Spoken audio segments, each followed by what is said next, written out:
Shapies is a landmark 3D animation series in Australia. A unique production, breaking the mould and making 3D achievable at the broadcast series budget.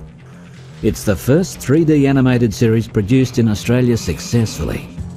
The precedence has been that this was an unachievable goal. In recent years, the lowering costs of technology have opened the doors to many outside the animation giants. Yet budgets on other attempts at 3D series work still remain high. Light Night's productions have reinvented the industry to a more streamlined process to achieve this. It would be one of the most economically produced large-scale animated television series to date. Shapies is the brainchild of Australia's own Mark Traynor. Trying to find an idea or a concept that was original without stealing from somebody else's ideas or whatever, or having that already in the mind and playing off that. You know, it seemed like a very simple thing, and so simple that it was almost stupid, to make basic shapes into characters. And then having a look around, seeing that nobody else had done it, thought, yep, that's a good idea. We can do that. We can make it work. Whoa! I'm not touching the ground! Hey, what's going on here? Whoa! Oh, we appear to be up in the air. Oh my, it's so windy here. My hair's a mess. An initiative from Australian investors made this a viable dream. To produce Australia's first 3D animated series was one thing, but the picture's much bigger than that. Mark had a desire to sell this production to international audiences. Competing in the world market as independents in such an aggressive industry is another success that Light Night's productions can credit themselves with. Our vision is to make Queensland a centre of excellence for 3D animation, and to this end the Shapies is our product that we're taking to the world, and we expect that it will generate lots of young, well-paid jobs for Queenslanders. We also believe that it will be quite an export revenue earner. Missing crew members, huh? We're still looking for Connie Cullen and Perry Pyramid. I lost my crew once. We were in deep space, Blue Alpha Quadrant. The ship came under attack by strange creatures. I watched as my crew were cut down from the mobile one by one. It was a terrible sight. Part of the process is learning, from our point of view, to develop a product which meets the needs of the child, or meets the needs of a young child, and is entertaining, and is enjoyable for them to watch. What we're doing is we're treating the younger age group, that 5 to 7 year old age group, with a lot of maturity. We're saying they want good stories too.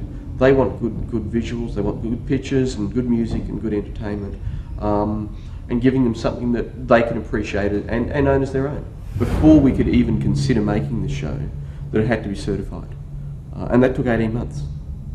You know, it took a long time. Each script is individually assessed as suitable for a C certificate and granted a certificate accordingly.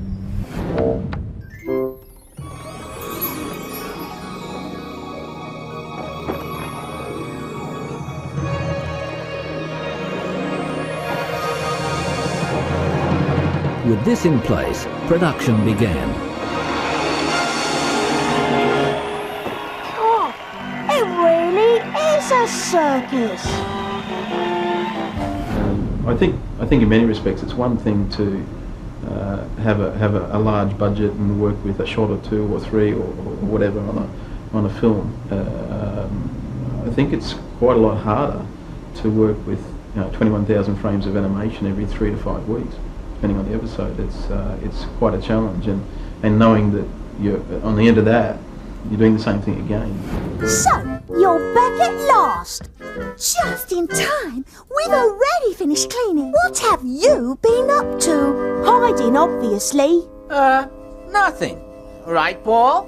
Yeah. What's that yucky smell? Over here, guys. Better look at this. You two are in real trouble. With the CGI technology emerging as a real production process in this country, what I find that a lot of the new animators that are computer-driven animators haven't really grown up with the storyboard concept, and they're not actually. There's been a big gap that's lagged between traditional animation values and new animation values. And a lot of animators in the new school find it a little bit of an indictment to have to refer to a storyboard. The animators having ownership of their project is very, very important. It's integral to having good quality animation come out the door. If the animator comes in and he sees it as a bit of a job and a bit of a gig and he's a bit blasé about it, they're not going to have the same passion in the characters. The animator is essentially an actor. If they don't acknowledge that or recognise that, then they need to, because they are giving that character life. They're making it breathe. They're making it its gestures and mannerisms. They become that character. With around 160 shots to produce for each episode, there was some intensive production with little to no preparation. It was literally build the asset library on the fly during the first few episodes and have these components stress tested for production ready as it happened. The teams worked tirelessly for months and refined the assets, at the same time animating the first episodes. Whilst the creation of components for future episodes continues, now there are data libraries and tracking systems strongly in place to ensure a very smooth flow for this series and others in the future. We go through, look for any continuity errors, anything like that, and we break it down and we hand it out to all the operators to start animating the scene. First we do the lip syncing, and then we go through the animation process, and it comes back, we have a look at the final render of the product and hand it back over to Light Nights after that.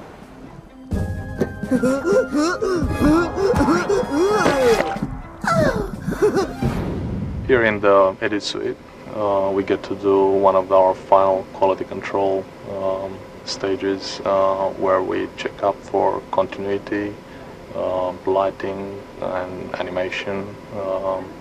And this is the stage where we actually get to see our episodes as they will be presented to our viewers. So it's quite important to check everything from the shot level to the frame level and scene level.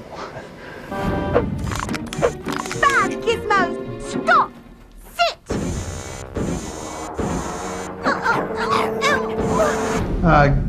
Gizmo is quite a complex model. It's quite heavy in polygons. Very robotic.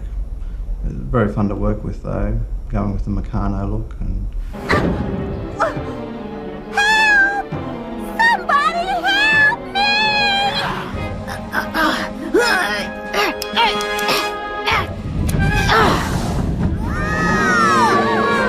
Oh, I can't look.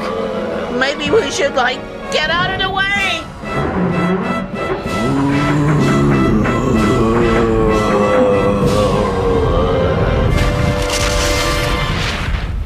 Most of it was done in one layer. There was a couple of things that we did in post.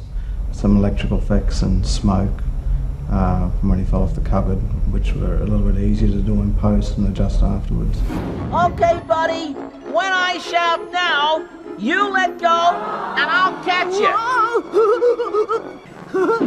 What do you shout when you want me to let go? Now. Oh, okay. No, not now.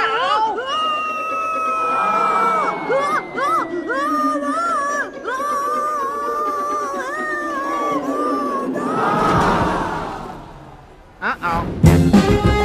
With new challenges to face with every episode, the teams need to think fast and accurately.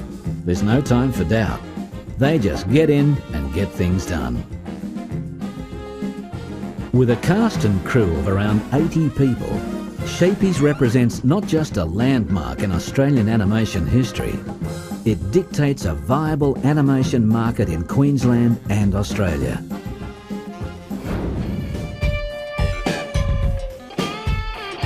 I'm moving, stepping to the beat, winding, moving, never feet. Show me just what you got.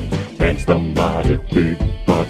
I'm coming to town, bringing a robo sound, shaking metal around. I'll turn this place upside down. My funky metal shining parts, lights and sounds, my dancing starts. A moving dancing robot, I'm the mighty big bot. I'm coming to town, bringing robo sound, shaking metal around. I'll turn this place upside down.